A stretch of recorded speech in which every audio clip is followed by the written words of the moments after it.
மலேசியாவின் தற்போதைய petrol, diesel மற்றும் திரவ பெட்ரோலிய எரிவாயு விநியோகம் சீராக உள்ளது என்றும் இதுவரை எந்தவித பற்றாக்குறையும் பதிவாகவில்லை என்றும் உள்நாட்டு வர்த்தகம் மற்றும் வாழ்க்கை செலவின அமைச்சர் அர்மிசான் முகமது அலி தெரிவித்துள்ளார்.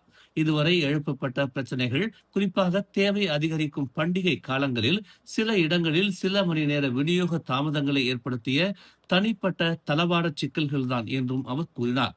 இந்த பிரச்சனைகள் சரி செய்யப்பட்டு விட்டதாக குறிப்பிட்ட அவர் மேலும் தடையற்ற விநியோகத்தை உறுதி செய்வதற்காக தொடர்ச்சியான கண்காணிப்பு நடைபெற்று வருகிறது என்று சபா முதலமைச்சர் ஹஜிஜி நூரை மரியாதை நிமித்தமாக சந்தித்த பிறகு முகநூலில் அவர் இதனை தெரிவித்தார்.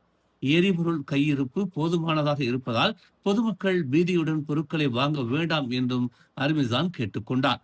மேலும் சிறப்பு அனுமதி இல்லாமல் வாகன தொட்டிகளுக்கு வெளியே எரிபொருளை விற்பனை செய்வதும் நிரப்புவதும் ஒரு குற்றம் என்றும் பொதுமக்களுக்கு நினைவூட்ட விரும்புவதாக அவர் தெரிவித்தார். மேலும் செய்திகளை தெரிந்து கொள்ள தமிழ் மலர் இணையதளம், தமிழ் மலர் செயலி மற்றும் மலர் டிவி யூடியூப் சேனலை வலம் வாருங்கள். எங்களோடு இணைந்திருக்க மலர் டிவியை பதிவு செய்து கொள்ளுங்கள். உறவுகள் மகிழ்ந்திட விருப்பம் மற்றும் பகிர்வு சேவையை சொடுக்கிடுங்கள்.